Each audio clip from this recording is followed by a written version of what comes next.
Buenos días. La tesis que estoy desarrollando es optimización de la etapa de rectificación de un circuito de cosecha de energía de la banda de radiofrecuencia de 2.4 GHz. Y hoy voy a presentar el resumen de los avances técnicos. La exposición va a estar dividida en cuatro partes. Primero, el diseño de la antena. Luego, el diodo rectificador, cálculos de potencia y voltaje rectificado. Existen diferentes tipos de antenas, cada una con ciertos propósitos. Tenemos la antena monopolo, que es usada en radios pequeñas y vehículos. La antena tipo loop, que es como un aro, usado en TV y sistemas RFID. Y la antena tipo dish, que es una de las más amplias y que es usada en altas frecuencias TV y sonido. Sin embargo, he escogido la antena tipo microstrip, debido principalmente a su reducido tamaño. Además, es relativamente fácil de fabricar, tiene la posibilidad de operar a dos o más frecuencias y tiene un ancho de banda que puede llegar hasta 50%. La antena está compuesta de una plancha de metal, un material dieléctrico conocido como sustrato y otra plancha de metal que es la tierra. Cuando se conecta a una fuente de voltaje entre la plancha superior y la inferior, la antena empieza a emitir. Para el diseño de la antena, la frecuencia escogida, que es la de la tesis, es 2.4 GHz.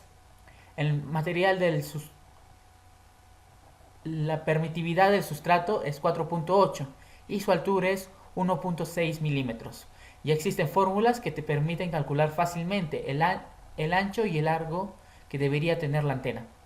Entonces, el ancho que se ha obtenido es 36.68 milímetros, que corresponde a este ancho, y el largo es 28.18 milímetros, que corresponde a este largo de acá.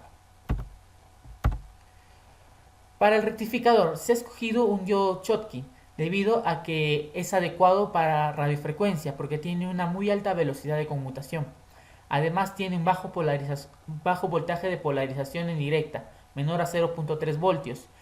Y como tiene un bajo voltaje de polarización, su eficiencia es mayor debido a que disipa una menor cantidad de potencia.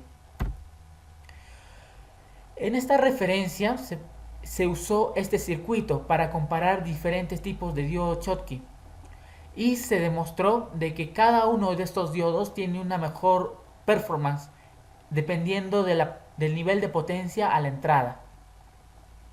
Entonces, en el rango de potencias de menos 50 a 13 decibelios, el diodo SMS7630 es el más adecuado.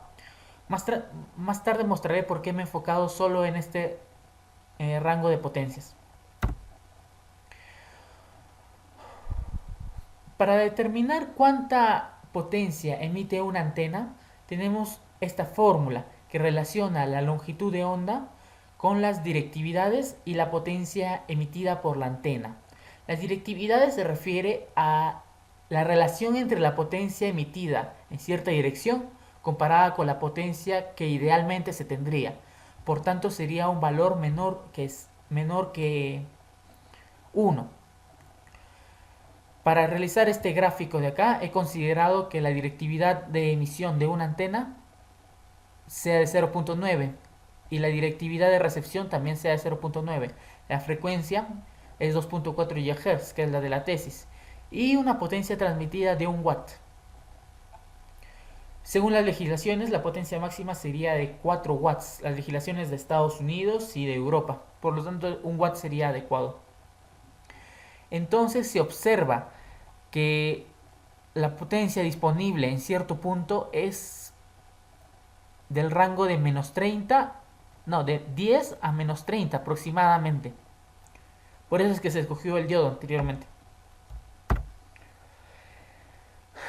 Los resultados nos muestran estos datos.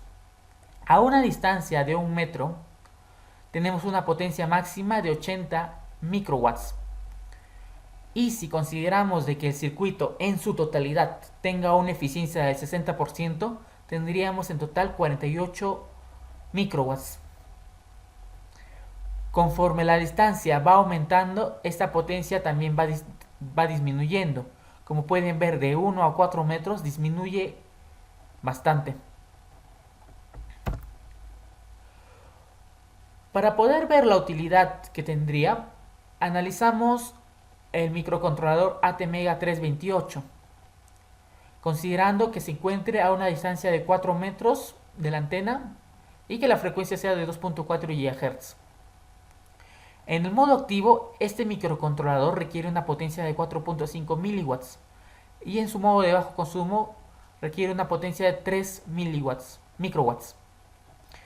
La potencia suministrada por el sistema de cosecha de energía sería de 3 microwatts en ambos casos. Como resultado, se observa de que en el modo activo el sistema no sería capaz de alimentar al microcontrolador. Es más, requeriría de 1500 horas de carga por cada hora de uso. Pero en cambio, en el modo de bajo consumo, sí es capaz de alimentar al microcontrolador. Un caso similar ocurre con el microcontrolador STM32L01, que es un microcontrolador de muy bajo consumo. Si consideramos una frecuencia de reloj de 4 MHz, un voltaje de alimentación de 3.3 voltios y que la fuente se encuentra a 1 metro, teníamos estos resultados. En el modo activo, la potencia que requeriría este microcontrolador es de 1 miliwatt y en el modo de bajo consumo es de 0.95 microwatts. La potencia suministrada por el sistema de cosecha de energía sería de 80 microwatts en ambos casos. Como resultado, en el modo activo, el sistema de cosecha no sería capaz de alimentar al microcontrolador. Sin embargo, se requiere solo 12.5 horas de carga por hora de uso. Visto de otra manera, por cada 50 horas, el sistema de cosecha podría darle adicionalmente 4 horas de uso adicional, si solo trabajara el microcontrolador en modo activo. En cambio, en el modo de bajo consumo, sí es capaz de alimentar al microcontrolador, y es más, puede alimentarlo durante 84 horas por cada hora que se recolecte energía. Pero también tenemos que tener en cuenta que el microcontrolador tiene una especificación de voltaje, entonces el sistema debe poder ser capaz de entregar ese voltaje.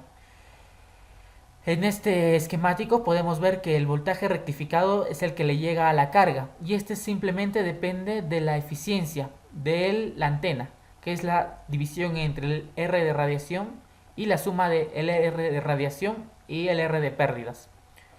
El R rectificado es la resistencia de la carga y la potencia disponible es la que habíamos calculado anteriormente. Si consideramos una eficiencia de radiación de 0.9 y evaluamos el rendimiento para una resistencia de la carga de 10, 20 y 50, obtenemos esta gráfica. Se puede observar claramente que conforme la resistencia va aumentando, se puede obtener un mayor voltaje de salida.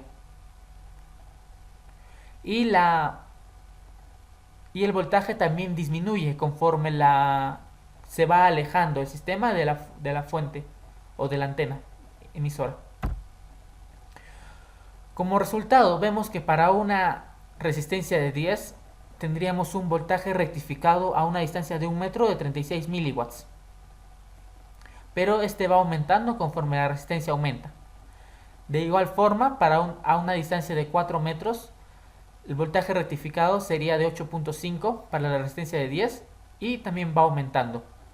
Sin embargo, un microcontrolador normalmente requeriría un voltaje de alimentación de 3.3 voltios. Por lo tanto, se necesita un conversor de nivel para poder adecuar el sistema de cosecha de energía al microcontrolador. Muchas gracias.